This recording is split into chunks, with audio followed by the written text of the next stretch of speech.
What's up, everybody? Welcome in to another edition of the Hoops Betting Hour. I am the big man on campus. He's Donnie Rightside, and we're here on a Saturday, Final Four Saturday, here on the Hoops Betting Hour, presented by PicksWise and powered by FanDuel. Lot to talk about today. We've been waiting all week. It's time to jump in. We've been doing NBA. Now we jump back into college because the Final Four is set. Gonzaga, UCLA, Baylor, Houston. Can't wait to break it down. Donnie, how you doing? Doing good, man. Been a while, Jeff. Haven't seen you in a while here. Yep. You know, a little bit of a recourse here with NCAA slowing down, getting rared up, but it's beautiful. You got Easter weekend, Saturday full card Major League Baseball. Final Four takes center stage tonight. Two interesting games. I think, Jeff, we could probably agree. Would have liked to see Michigan sneak by UCLA, maybe a little bit more intrigue. That number wouldn't be 14 or 14.5 on FanDuel tonight for that Gonzaga game. But we'll break it down. There's winners to be found, Jeff, all over the card tonight. The Final Four. Who's not watching the Final Four, right? Come on, man. Great time. No, everybody is. Is Yeah. it as anticipated? No. But the final, though, Jeff, the final. Ooh. Well, final could be good. But you know, at the end of the day, like, is anyone going to beat Gonzaga? That's the thing. Like, Gonzaga's like so much better than everybody else.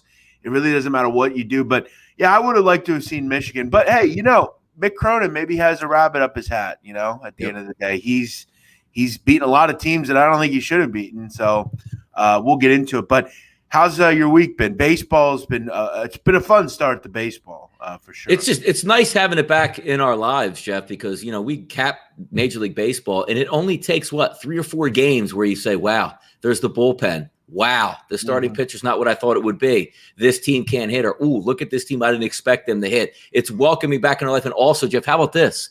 The umpires missing blatant strike calls.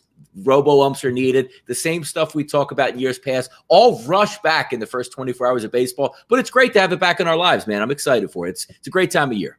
Yeah, I'll tell you, too, real quick. John Means yesterday. Shout out to John Means. John Means business, Jeff. Shout out to John Means, man. He was incredible yesterday against the Red Sox. Listen, the Orioles are a bad team. That's a bad lineup for the most part. But I'll tell you, he killed it yesterday. What an outing. For him, the young guy, John Means. Yeah, we have on the Skype chats, too, because opening day, it's funny because me and Jeff think alike in April with baseball betting, particularly underdogs. And the first thing that stood out on the card was right up. And it's a shame it got canceled, but it did flip over the next day. Basically the same game. Yeah. We were all over the Orioles. I'm like, you know what? Opening day makes sense. Like, this isn't the Red Sox of 2015 and, you know, a hot Chris Sale on the mound. They were there for the taking, but you're right. John Means business. Talk about ruining an opening day for the Red Sox. Goodness, man. And their fans. And yesterday, I looked at that game and I said, you know what? I really don't want to play this full game because that bullpen, like, I look at the Orioles bullpen and I literally couldn't name one. I didn't know one person. I'm thinking, yeah, I really don't want to get involved here. And I know Means. I like Means. And Donnie, I just had the whole old plus half a run where as long as Means doesn't give up a run, I don't necessarily have to score. So that's how it worked, and it worked. So. No, and it worked out well. And that's baseball to open it up. But as we said, Final Four on tonight. Good stuff coming into play. 2 games, Houston and Baylor, UCLA, Gonzaga. Tip times 5:14. And hey, 8:34, Jeff, not a 9:57 tip time. So everybody can participate in this game today, Jeff, and have some flux on this. But hey, by the way, if the NCAA had its druthers here, would you not have made Houston Baylor the second game? But you can't. They already locked it in, figuring, I guess, UCLA was not going to be there. Michigan Gonzaga would have been the game, the 10-bell game that everybody's going to tune in for. But now the better game, obviously, is the first game. Are we just going to tune in, Jeff, to Houston Baylor and then say, all right, let's just say Baylor won, Baylor Gonzaga Monday night's going to be great. I'm going to go out and party now. Yeah, I would have to imagine this game's going to get a lot of people leaving because it's 2 West Coast teams. People have kind of anointed that Baylor's or Gonzaga's just going to roll. UCLA. I think it'll be one of those games where people just kind of keep track of it. And if it's close, they'll turn it on. But yeah, I think it's going to have some trouble keeping up with the first one. Yeah, but hey, it's two good games, and we're gamblers, so the spread is always in play. If you're using the FanDuel Sportsbook, you guys know you can bet in-game live, damn near, Jeff, right up to the last minute of the game, whether it's a total, a side, a team total, live and go. It's fantastic stuff. And also talking about the FanDuel Sportsbook here, quick payouts are great because I love to use PayPal. The invention of legal sports gambling, Jeff, with PayPal is fantastic stuff. Get your money in quick, get your money out quick. It's great stuff here. I don't know. I was trying to find a read here on that $3,000 wager. It technically said March, but I'm not sure if that continues just because it's March Madness now that we're in the month of April. But if you don't get it, still great sports book. If you missed out in the month of March, me and Jeff came on here day after day after day. Look, don't let time slip by. Get this free $1,000 bet. But I'll be on FanDuel, and that's the lines we're going to read today. And that's the lines where I have locked in, Jeff, on my two wagers tonight. I have FanDuel up right in front of me here right now. If you're in one of the qualifying states, make sure you go check it out. You should be. I don't know what you're waiting on. And Donnie, another thing, a lot of people don't, maybe you don't even realize this, but you look at things like the odds boost that Baylor has or FanDuel has. You can go right now and bet, stuff like, both Baylor and Gonzaga to win. Right now they give you at plus 100. It was 170. So you're getting some value there. You're getting boosts on things. They already have, Donnie, a lineup on Baylor Gonzaga if they play each other. You can bet that right now. If you think it's going to lose and Baylor will win, you can bet that right now. You could already take Gonzaga. If the game doesn't happen, you get your money back. But check out FanDuel. And we want to also thank all the people that watch the show, okay? Donnie, we're winding down here on the NCAA part of the show, right? You and I, we've been here since the beginning. The goal is to build the channel up. The goal is to build the subs up, get people in here every day, and we've achieved that. So thanks, everybody, for watching. No, really appreciate that as well, certainly. Michael Ervalina says, Arizona played great last night against UConn, easy cash. By the way, did UConn girls win last night? No. Or did they lose? They lost. UConn lost? Good. Good for them. Yeah, that I want to talk real quick about that. That Arizona team, man, they're not the prettiest as far as offense. Like they don't do much to really excite you, but they play great defense. That coach, she's a great coach, that lady. She seems like they really buy into what she's selling there. And it was funny, Donnie, at the end of the game, they were celebrating and the coach was kind of like shouting, like basically, F everybody that said you couldn't win, basically. Yeah. And the camera caught it and her giving the finger to the camera. Oh, Jesus. It was funny because you could tell nobody picked them. No. I saw something, they weren't even included in the video for the Final Four. Yeah. And it's good for them because UConn always wins, man. Good for Arizona. I know. I hear way too much about UConn. It's almost like you get so good that the only score that matters is you see UConn win, nobody cares that they won. But when you see UConn lose, everybody goes, that's good. But I guess the NCAA as a whole, if UConn goes down, that means the three people that were going to watch the final with UConn now is down to one person, maybe somebody's mom on Arizona's going to watch the game. So probably not too good for the network. So. Well, you always hear this, Gino and UConn. It's no, I actually will watch that game. I will. I'll check it out. So, it's a Sunday. There's nothing else on. I'll be home by that point probably. So I'll check it out. Nicholas Reed, first time checking you out. Our casino open sports betting. North Carolina hasn't passed online betting yet. Yeah, well, it's coming, I'm sure, Nick. So just hang out and you'll get it soon.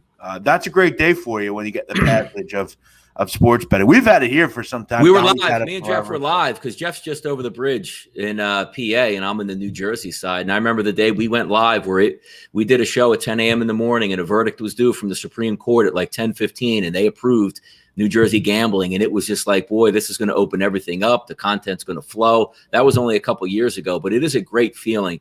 But before we get into the games, I'm glad somebody brought that up because we weren't going to talk about it. But the advent of legalized sports gambling in states. It's pretty clear to me at this point, New York State, you're in a pandemic, you need money. Every single person in that state's turn on sports gambling. We'll have a handle of $600 to $700 million in our first month. And they don't have it, and they haven't had it for a year. And the only thing I can think of, Jeff, is the politicians are saying, who can I shake down for the longest in order to fill up my pockets before we turn this on? because the simple fact that you can't get together with your Chamber of Commerce and your Senate in the state or the House of Representatives in the state and approve gambling that everybody wants, you can use for your tax base, and your state needs it. Is it me, or is it just there's a few people that are absolute straight up crooks is the only reason why this isn't happening? Well, I think the reason it's not happening right now is because I think Andrew Cuomo is going to try to do whatever he can to get re-election through something like that, and do it like right before then and say, look, I was the guy that brought this to you. But look at Illinois. I mean, yesterday. Did you see what they did? Illinois. Sign up in person? Like, what do we do? Like, why? What is the point? What is the point? This is the same state that tells you shouldn't be going to casinos because of the coronavirus. Yeah. Like, what? Why is it always these hoops you've got to jump through? Like, I don't understand these states. Like, we're going to whine that we don't have any money, but we have opportunities to make a ton of money. We're not going to do it. I think Andrew Cuomo in New York just wants to use that in his back pocket and just say, well, I did bring you guys sports betting, so vote for me. Like New Jersey, well, like we're just laughing at New York because every month, Jeff, who's the top of the heap by a wide margin? It's New Jersey. Why? Yeah. A lot of New York people bet they drive across the bridge and come to New Jersey and lay the wood. That's why, because when I look at the overall scale, and even when we get back, Jeff, to talk about legalized sports gambling through Nevada, I know a lot of people were so upset when legalized sports gambling went in, and we were saying, oh, Vegas is no longer the sports capital of the world. And the old guard was, I've been here since the 70s. Nevada will always be the top. You see New Jersey just absolutely skyrocketed and just blew Nevada out of the water. And the next shoe to drop is when the states around Nevada, like California, turn it on the same way when New York turns it on. New Jersey's no longer going to be the top of the heap because that piece of the pie is going to disintegrate around it because other people could bet. The same way, Jeff, back in the 70s and the 80s. I remember driving to Atlantic City, let's just say 1987. When you go in down on the expressway, Jeff, you know as well as I do, they have the welcoming center, the little convenience store, but there is about, I would say, what, 3/4 of a mile, maybe a mile of parking spaces in the middle of the road on the Atlantic City Expressway. And I know my daughter said, but Dad, why are there, like, nobody goes there? I said, honey, if you only imagine driving down here, they were absolutely stock full because you couldn't fit all the cars in the city of Atlantic City. They had to go all the way back and shuttle you in. The workers, Jeff, at the casinos were not allowed to park in the parking decks. They had to park all the way out there just to get in. No longer like that. Why? Every state has gambling now. That's the reason. Yeah, no, it's I don't understand it. That's why I'm blessed that we live where we do because we don't have to worry about it. These states are they know, they get it. Look at this guy. I've actually met this guy before, Donnie, Barry Roselle. I met him down in Atlantic City. Yep. He lives in Staten Island, right? So that means he has to go over the bridge into New Jersey. What, the Verrazano? What are we going over up there, Jeff? Which bridge? Yeah, I guess. Yeah, I guess he just goes right in. But it's crazy. Like that's amazing to me that people have to do that, but I don't know why it just isn't an edict that the whole country it's legalized. Boom, bang, bang. Think if every state legalized gambling and weed, let's say, two pastimes that most Americans partake in. Yep, it's like, come on, man. Like, throw a tax on it, make a little bit of money. They'll steal it and eventually blow it anyway. But the fact that it's not there, and I just see like New Jersey, like hundreds of millions of dollars above every other state, and New Jersey saying, "Hey, New York, you don't ever have to approve it if you don't want to. It's no big deal." And then telling you, well, you could do it in state if you go upstate to a state casino. What do we do? What are you doing, New York? I'm telling you, man, that weasel Cuomo is trying to use this in 222 to say, "Well, it's been a rough year for us, but to get you sports betting." So let's vote for me again as the incumbent. All right, let's get into the the Verrazano doesn't take you into New Jersey, Don. I don't think. Yeah, that was the only one I knew about that. So I think it's the Tappan Zee, maybe. Yeah, they got the Tappan Zee and also Goffel's Barry Roselle says. Okay, Verrazano takes you to Brooklyn. See, we're learning a lot of stuff. And also, Barry, one of the Verrazano Bridge has been spelled wrong and everybody's upset with it on the sign. So New York's one of a kind. It really is. By the way, I watched a thing recently. Speaking of bridges, I watched a thing recently, Donnie, on bridge painters. Oh, no, man. Oh, boy. But like they're talking, right? Like on the thing, and the guy's talking about how they paint the bridges like every year. And they have to do it because they fade, The guy's talking about how they make like a certain amount of money, and I'm thinking like, damn, like, wow, you Tell me every time, Jeff, you go across like the Walt Whitman Bridge and I just look up and I see like the rails where you hold on to, where you latch on. And I just think about myself saying, I can't go like on my roof and it's like 2 stories. These guys are up hanging off in like 30-mile-an-hour winds. Like it's no big deal at all. You know what's crazy? Absolutely no shot, man. The guy was saying, he's like, I have no care in the world about doing this. Like, I don't care anymore about like, it's just like normal. He said, yes, but you have to worry if you drop something, you can kill somebody. Carnage. Like, yeah. Like if you drop like a paintbrush, a wrench. That could literally, I mean, that would be terrible. So it's not good. It's that would be free. I couldn't do it, but all right, Donnie, let's get into the games. Before we do that, this guy has a question. I have a question. It's odd. Let's say you're a professional basketball player and we get offers to play in Europe. What EuroLeague team would you play for? Interesting. Olympiacos. I'm going to Olympiacos. Yeah, Greece or something. Yeah, I would go to I don't know, probably like Croatia or something. I'd want to play in like a nice country. But there are all sorts of countries over there to play in. Some are nice, some aren't. So not NCAA property either, Jeff, over there, correct? Yes, correct. Let's get into the games. Yeah, let's get into it here. Houston and Baylor is going to tip off tonight about 5:15. Nice day, Jeff, turning in the Northeast. Yeah, I don't know what yesterday was. Yesterday was like January 2nd type of weather, but now we sip into a little bit. We could sit back and watch this one. This game I'm most interested in, and I never get this right, Jeff. You know me. I took 3 futures in this tournament, and it said it right from the day we got jumping on this show. LSU at 100-1, they lost. You know, one of those long shots you want to try to take a shot at. But I had Houston, which I know you do as well, and I have Baylor. This is the exact scenario I dreamt of the day I put these futures in to have at least one team in the final. Now, how they're going to do in the final is another story. But looking at this game overall, the line opens up at 5, Jeff, here at FanDuel. I'm still looking at it right now. You know what I'm saying? The same exact number of 5 across the board. Over-under opens up 135.5 at FanDuel. Now I'm seeing 134.5.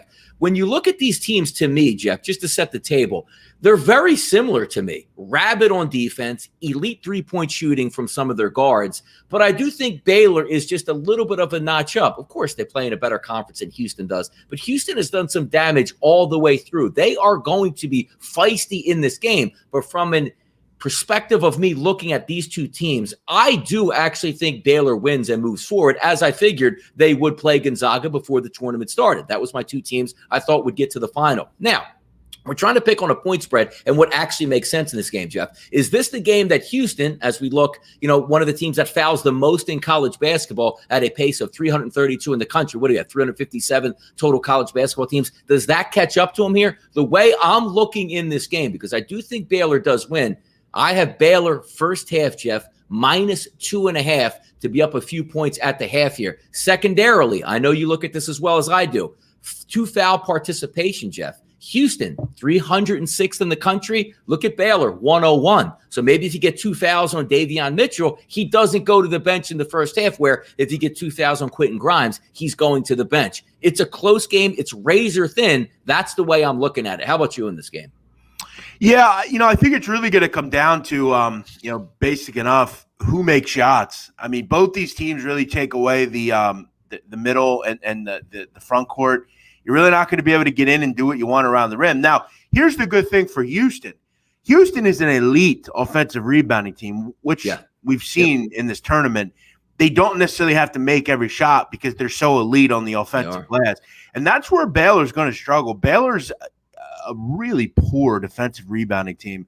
And I think Houston has a major leg up. When you look at Baylor, Donnie, 273 in defensive rebound percentage, which isn't real good. Both teams really hit the glass, and both teams are really going to have to, on the defensive glass, prevent that. But Houston is an elite defense. They're a team that I think can match up on the perimeter with what Baylor wants to do. Is Baylor back to that pre-pandemic or pre-COVID team, where they were just rolling? I would imagine. I don't think they're right there, but they played obviously much better. But Houston, I think, can match up. I think these are very similar teams. They're both going to have to make shots. We know Baylor is very good from the three-point line. Houston's going to have to make shots as well, because it's not going to be easy to just get into the lane and do what you want to do. I played Houston +5. I thought the number was a little high. Yeah. I look at Houston and I say, I think they can win this game. I really do. I think they can all match up with the kids on the outside, and Butler, Mitchell, and Teague. When you look at Giroux, Sasser, and Grimes, I think they can all kind of hang with all those kids there. I think they had the better front court with Gorham and Chaney. They're just essential around the rim. I don't think they're 5 points better, Bill. I really don't. I think Houston continues to get disrespected here in the market. They've had a week to prepare, and Kelvin Sampson has created a culture there that's been unmatched. I think the prep's going to be terrific here, and I got to tell you, I think he's a better coach than Scott Drew. I think he has his team prepared. I think they're ready to go. I'll take the 5 points in this game. I've been saying plus 5 all week too. Go ahead. I like you have that future. So the thing is, by winning this game, I don't know if there's much you get towards, like, it's going to be tough to sell the ticket if you want. Yes. Isn't that amazing? You have a ticket in the final at a ridiculous price, and it's going to be tough. Any other year outside of, the superpowers getting to the final, you're usually looking at somewhat of an even game in the final, but that's not going to be it. Like, if we look forward to it, I haven't take a look at Ken Palm. I don't know if there's any advance. Like, what are we looking at for the final? -10, if that's the case, if Houston gets there? I think this is one of those things where you just try to go to the sports book and hope some idiot will pay you for the ticket. Yeah, exactly. I love Houston. Here, I got a treat for you. Like, hey, give me $1,000 for this ticket. It's maybe 100 more than something's going to offer me. But I really believe Houston can hang here. I'm surprised that, I thought this would be 2.5, 3. I thought the number was too high. So I just kind of went with it. As far as the total's concerned, I think it's a tough game. This is the tougher game by far for me to look at because I have a pretty clear stance on my second game. And I know a lot of thoughts on the total. Even if you look at the first half, Jeff, at FanDuel, 62 points. That's 31-31. That's not a super high scoring half to get that number. It's a tough total because, again, you're really banking on both these teams are going to shoot a lot of threes in this game. Yes. That's just how these teams are built. Particularly Houston. And very good on defense. They're very good defensive teams.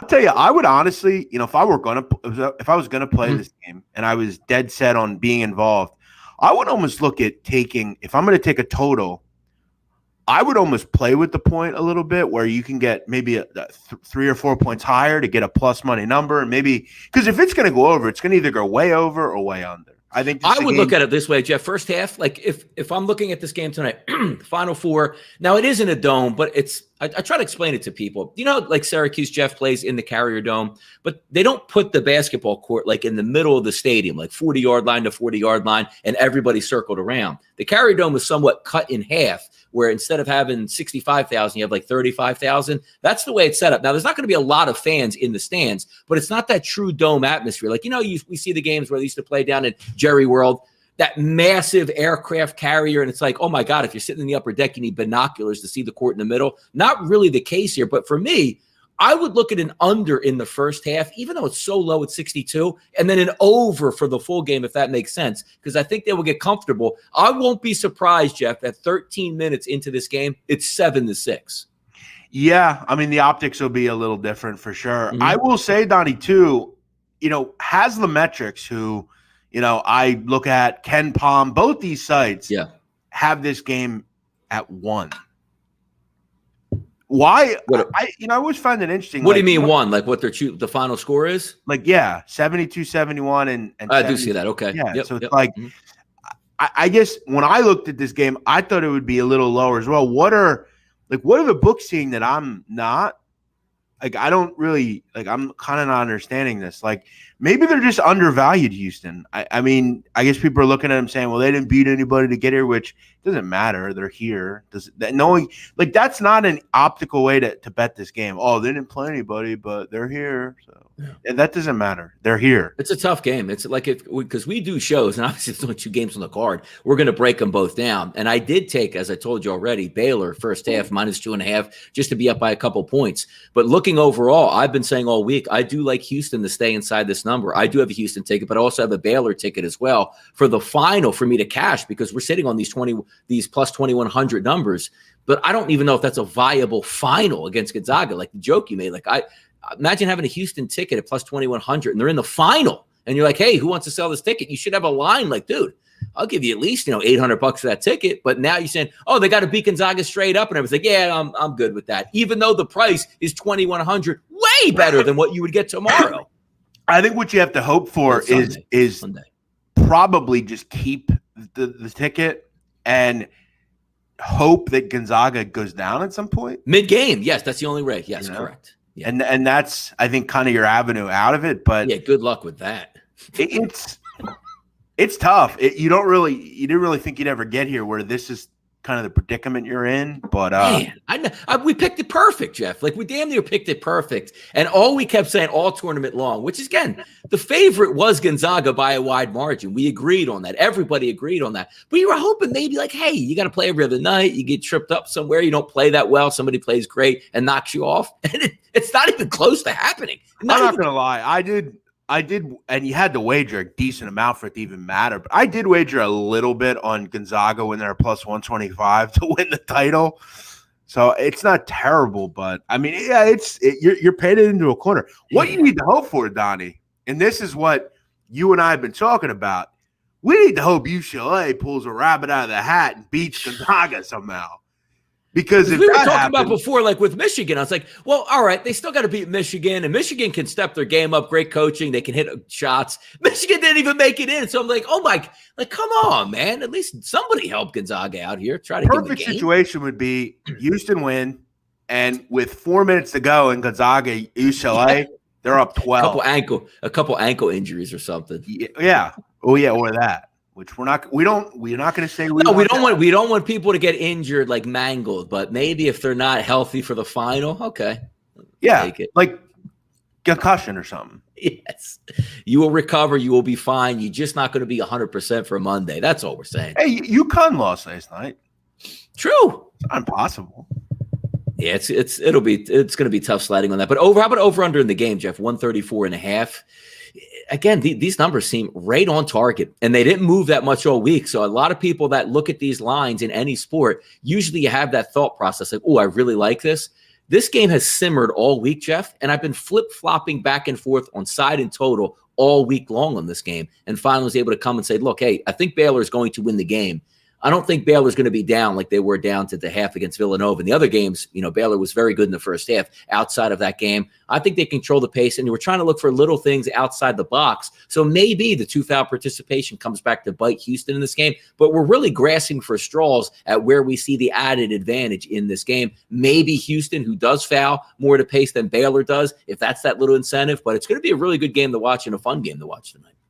Yeah, I would lean over just because I think, both these teams are pretty good from the 3-point line, and both do foul a good amount of time. So, if you get which I'm sure we will, you get a bad ref. I mean, that's pretty normal. Yes. 134 is not much. In fact, I think, it's either going to go way over or it's going to be played first to 65 wins. I don't think it's going to be right around. It's going to be 62-58 where no one makes anything, or 75-71 and it's not even close. And I got to tell you, too, I'm looking like Houston's team total, Jeff, in the first half on FanDuel is 32.5. It's about right. You got to get 33. But I got to tell you, man, I look at this Houston team total, Jeff, 29.5. I think they can get to 30 in the first half. Hey, it could end up 25-23 short. I think we have to continue to kind of understand Baylor is not great defensively. Like they're nowhere near the level Houston is. I think we look at that one game against Villanova in the second half where they were really elite, but I got to be honest, I thought at times against Arkansas they were dreadful. Like they couldn't stop anybody. Now it's another game and they've been off for a while, and I'm sure there'll be a lot more. They'll care a lot more today about defense, but they didn't stop anybody. They were hard to watch at the end of the season defensively. Houston team total for the game, Jeff, 64.5 for Houston, and Baylor 69.5. A tough game, man. I'm telling you, it's a tough game. I'm glad we got this one out of the way first. This by far to me is the tougher game. Yeah, I like Houston +5. I'll be happy that hopefully this game with 3 minutes to go is 66-62 Houston. And they've kind of led throughout and they've looked good and they have a shot. All right, let's move on to the second game, the nightcap, 8:44 tip here. Taking a look at FanDuel's current lines, Jeff. Gonzaga -14, -116. And yeah, if you want to place a little money down on the money line, -1150. The over-under in this game, 145.5. I've stated it just about every time we've been on the air. You take the pencil. I don't care that UCLA, Jeff, is slow on offense and slow on defense. I usually take the pencil out and go, all right, Gonzaga's at 80. Let's just see what UCLA can do. And I'm trying to find out ways because capping a situation, it's 14.5, depending on where you're shopping at. FanDuel's sitting here at 14. I don't see any pathway to victory for UCLA. And you know what the pathway to victory is? Again, if Gonzaga misses like every open, like how do you can't come into the process and say, well, we're waiting on Gonzaga to miss every shot when all year long they just burn the nets up. So now all of a sudden versus UCLA, we're going to expect them to shoot like 22% from the field in the first half and be down 10 points. I just can't say it. So if I'm taking Gonzaga in this game, I don't particularly like the side, but if I'm penciling Gonzaga in at 80, I waited on USC, who's much more talented on offense than USC is. They got run and looked like they didn't even belong on the court with Gonzaga. So I'm actually looking, Jeff, in the second game, Gonzaga to jump out to a lead. We're not going to get fouls in the last minute of the second half. Gonzaga's going to put the brakes on this game. I'm going under 145.5, Jeff. Yeah, I actually played the over. Did you? Okay. Yeah, I just look at this total and I just UCLA is going to have to play fast. They're going to be down in the game, so I don't really see a way where they don't have to go quick. Because I don't know if they can, to be honest, man. They can. I don't know if they can. Because Gonzaga usually is up by so many that if you notice in the last 3 or 4 minutes, they generally that's where and they'll pull their guys out, they'll have the curtain call. And I think my whole thing is I think UCLA can get to 65. And I think if they can do that, Gonzaga will get to 80. So I think it'll be right there. I'll tell you what I'd recommend though in this game. Why not just keep going to Gonzaga first half team total over? Yeah. 38 is the number, or it's 38.5. Yanni, Gonzaga's scoring 46 points a game this year in the first half. Yeah. 46. No, yes. Like, why would it's 38.5 is the team total? Why would you say they're going to get to 40 or not? And I talked about on another show last night, the same theory. Like, what's a worst case scenario for Gonzaga? 35? You're still in it. You see what I mean? Like, right. Like if Gonzaga has 26 at the break, you're always going to have it. If you just auto fire Gonzaga's team total in the first half with 2 minutes to go, Jeff, you're not going to be like, I don't even have to watch. You're going to be like, hey, if they didn't already get it, if I can get a late 3-ball here, I'll cover that. I can't see Gonzaga in the 20s. Therefore, that team total has a legitimate chance to hit. I mean, I don't legitimately understand how they're going to stop Gonzaga just with nobody does. Yeah, nobody does. But like you look at Tiger Campbell. Tiger Campbell's 5'11". Like exactly. The Gonzaga guards are way bigger. Yeah. They don't miss from 3. By the way, they didn't even make a lot of threes the other night against USC, and they still rolled.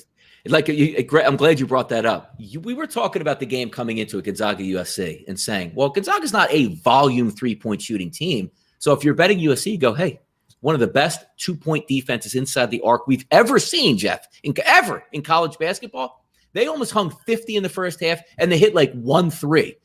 They do whatever they want. It was almost like it was a game. Like, they think they're really good at this. Guys, let's not shoot threes. They got whatever they want at the rim whenever they wanted against one of the best teams of all time at defending inside the arc. Think about that. Outrageous, man. Right. And Timmy is just, he went against an NBA player and dominated. Like he had all the moves. Like I can't. Like I watched. I was like, this game's done in the first 5 minuns. It was like this. No, game's done. And he's not a typical big because he is a typical big, but he can bring the ball up. He can, And our offense is so interesting because it's simply like rebound the ball, grab the rebound, and immediately run to the other end. We're going to just lob it over teams that are too slow to figure it out. And by the time you figure it out, we're already laying the ball up and finishing our possessions out. It's really crazy how good they are.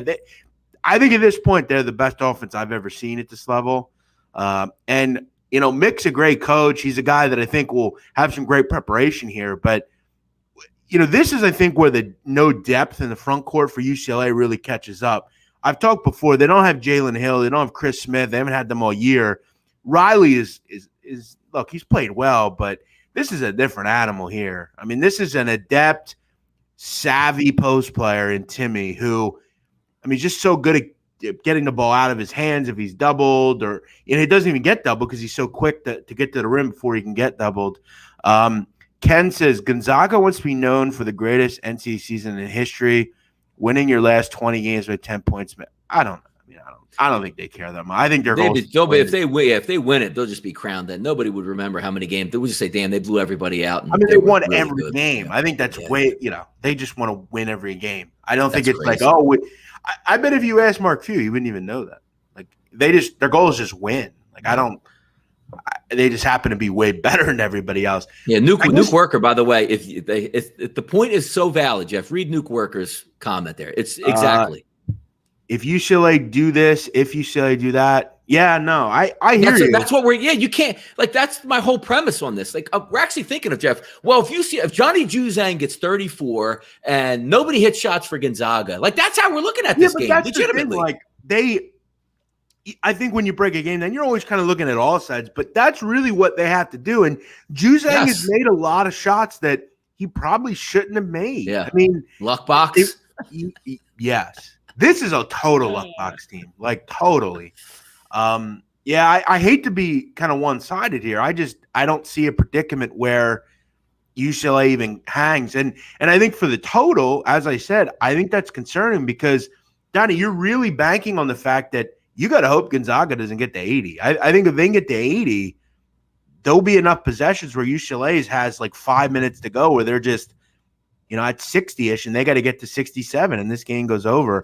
I think you're playing. I don't know if UCLA can do that because I had the same thing because I had a team total with the USC last week, and the game was a blowout. So I'm like, this is perfect. But Gonzaga with Jalen Suggs in the last 3 minutes, Jeff, they ran up court and pulled everything right back, even if they had a layup. It was almost like we're just getting here to get next, and it's not the final game also. So I'm still looking at it from a perspective of let's beat this team. It's just survive and move on. You can have all the celebration dunks and the craziness in the last, minute or two of the national championship game because there's no other games. Business as usual. 80-65 gets you under this number. Barely. I think that's the problem. Like the total is, if it were 153, I'd agree with you. I would go under as well. I just think the total is too low. Like if you're going to put the total in the mid 140s with Gonzaga, I'm always going to play the over because I think they will get to 80. That's what they do. Yes, they will get to 80. I have them getting to 80, but I'm not so sure that UCLA can even hit the 65 mark. I don't like it. Like, because if Johnny Juzang plays an okay game, this is a 20-point blowout win by Gonzaga where they're walking the ball. Why not just play Gonzaga? Like, why not? Because the 14, it doesn't fit my eye. You know what I mean? Because I would rather take a team total or an under in a Final Four than a side of 14 because you're still looking at late in the game, 15-point game, late 3 go. I don't even want that to come into play.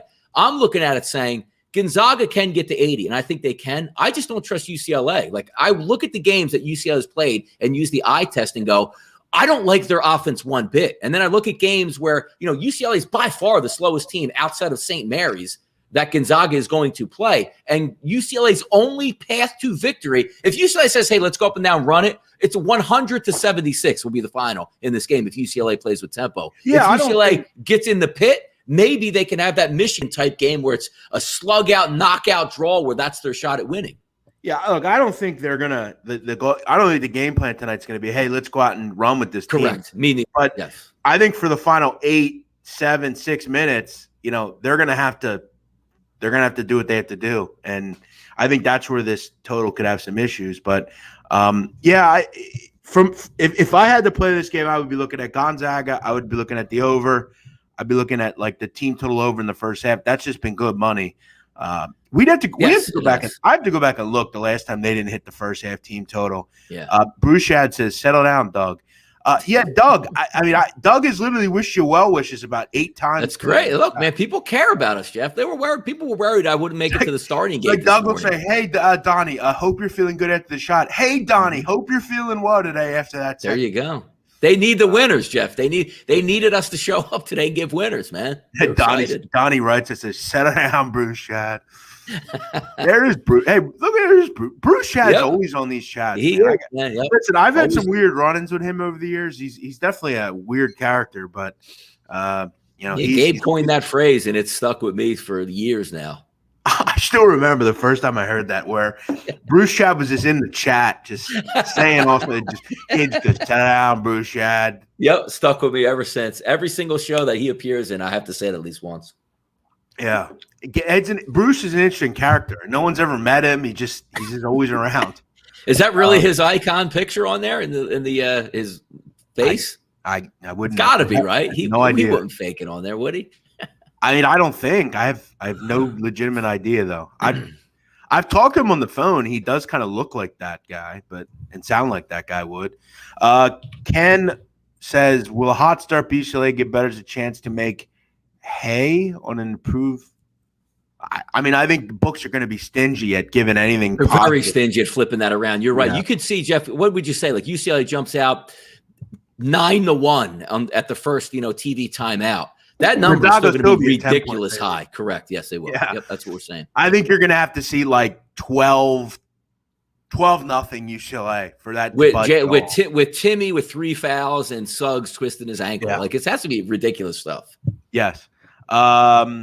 Sinisa. Yeah, I don't play too many props. A lot of people ask about props. I don't do too many. I think Timmy has a big game here. I think he I think he always does he always has a big game, but I think this is a particularly good matchup, I think, for him against, I think, a front line that's just going to be kind of out. So what are you looking at in this game? What's your wager on this UCLA Gonzaga game? I hate to do it, but I lean over, and I like Gonzaga. That's fine. There you go. Yeah, and I like Gonzaga. I think Gonzaga first half team total is just one of those bets you just auto bet right now. Seems like it.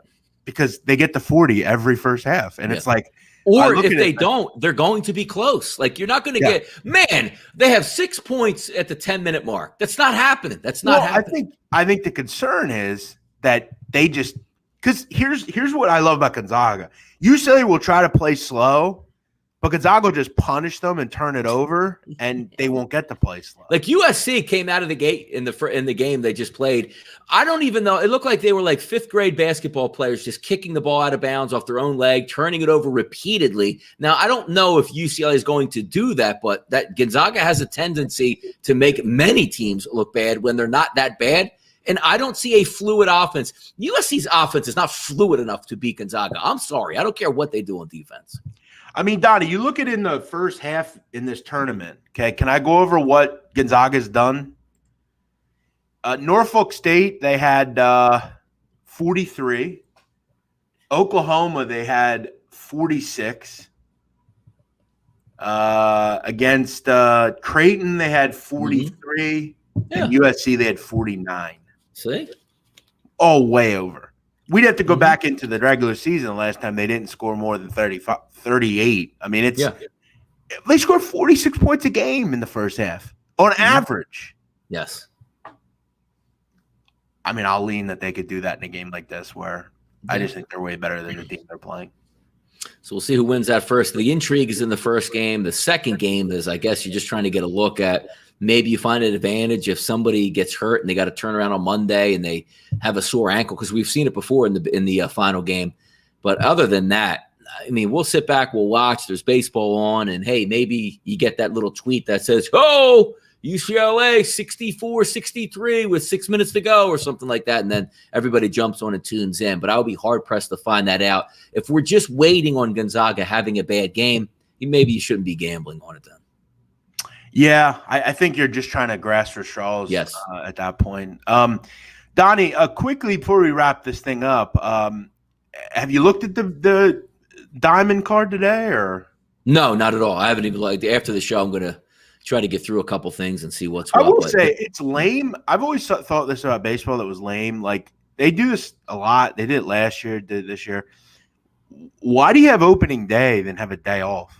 Why do we do that? There's a stupid reason, because Major League Baseball teams want to protect the gate on opening day. It's usually your biggest day of the year, outside of the teams that sell out, which are very few in Major League Baseball.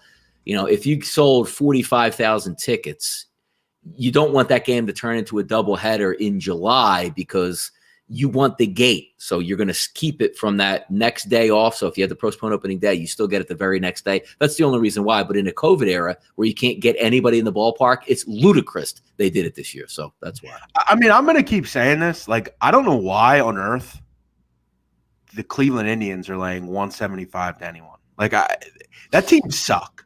Like, I don't know why. Jeff Julio's on the mound. No. Zach Plesac is on. No, I know Julio tear around for Detroit. Yeah. But it's like, why are they laying 175 to anyone? Like, that team suck.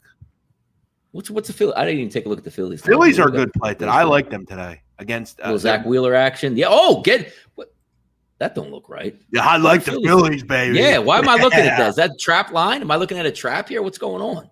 I think people just see. Oh, they're going to lose 2 in a row. The Braves. Oh, come on. Wheeler's Wheeler's a horse. He's a good pitcher, man. Yes, he's going to throw 100 pitches. I'll gladly bet against Charlie Morton and a toss-up. And now the Phillies, Jeff, statistically the best bullpen in baseball, right? Yeah. 3 1/3, no runs. Listen, yeah, baby. I'm telling you, that team, if that bullpen, that Alvarado guy is a beast, man. Yeah. He's the scariness because he's wide. Like, if you ever play baseball, the scariest kids aren't the kids that throw heat and they can just paint the black and throw it right over the middle. The scariest kids are the ones that throw it behind you and then right down the middle of the next one with heat. Because it's just like, I don't even want to be in the batter's box. That's what he does. You know who he reminds me of? Who? Antonio Alfonseca. You remember that guy? Yeah. Reliever, big. You don't know where it's going? Big giant dude? Yeah, he's just huge. But, we'll take a look at that, and we'll have some stuff. Bryce Boyd, any film Tiger Campbell under, over? Yeah, I don't look at props too much, guys. I'm sorry. I think Tiger's going to have a tough go of it. I mean, he is really undersized in this game against just much bigger wings. I think he has some trouble here. Bruce Shad or Chai picks his Bruce Shad's database is Gonzaga losing by 4. That's good. That was a great comment. Doesn't surprise me. All right, guys. Thank you for watching. Thank you for checking us out here on the Hoops Betting Hour. As far as tomorrow's show, it is Easter, guys. So, we all have some family things to, I think, kind of attend to. We'll be back Monday, as far as I believe, here, kind of wrapping up the NCAA season, Donnie and I, on the title game. No. We'll hope we have a Baylor Gonzaga game to sink our teeth into. But Jeff, if something Jeff, I know you love Gonzaga, but if UCLA pulls that upset, we might have to meet up because we got some nice tickets in our hand if Houston pulls that upset on Baylor too. Yeah, that will be a fun Monday. If I'm live with Houston, I will be at the book Monday night for sure. Yeah. Listen, I'm going to try to have some unsuspecting tourists. I'm going to try to sell that ticket to them because, and here's the thing: I'm going to get the ticket sold and get the hell out of there. Maybe Tillman Fertitta will be walking by. Hey, look what I got right here, Houston. Come on. Yeah, I would just love to find some unsuspecting gambler to buy that from me. Hey, buy this ticket off me. Give me $2,000 for it. If you win, you're going to get, Yeah, you can save $100. Yeah. So we'll see. We'll see if I can make that happen. Yeah. All right. Thanks, everybody, for watching. I am the big man on campus. He's Donnie Rightside. This is the Hoops Betting Hour. Let's just wrap it up. In both games, I like Houston. I'm going to grab the 5. I think it's too high. I think the wings are really solid for Houston. I think they defend the hell out of Baylor today. We can make the case. It's been a long time since Baylor has seen a defense this good. And it should be a great game, but I think the offensive rebounds are going to be key. Second game, I don't know if I'll personally wager a lot on any of this stuff, but I lean Gonzaga. I like the over, and I like the team total over in the first half for the Zags. Donnie, what are you looking at? Yep, 2 games. I'm going to take Baylor -2.5 in the first game for the first half. In the second game, I'm going to sit on that under 145.5. Now, we got a long time before the games tip off, so some of those might change a little bit. Maybe something piques my interest throughout the day. And as always, Jeff and I always tweet stuff out if we have a play or something to keep an eye on as well. But that's where I'm going to sit before the games. Really looking forward to it. You had a day baseball games all over the place. You got the Final Four tonight. It's good stuff, man. I'm excited. So it's fun to do the show this morning. We'll get after it tonight. Make sure before you leave, you hit the subscribe button. If you haven't, make sure you hit the like button. If you haven't, thank you. If you're checking out the show after the fact, hello. Thanks for watching. We'll be back here Monday, I would imagine, for the next show. And we will do a final championship game preview. Y'all have a great day. Thanks for watching. See you later. Enjoy the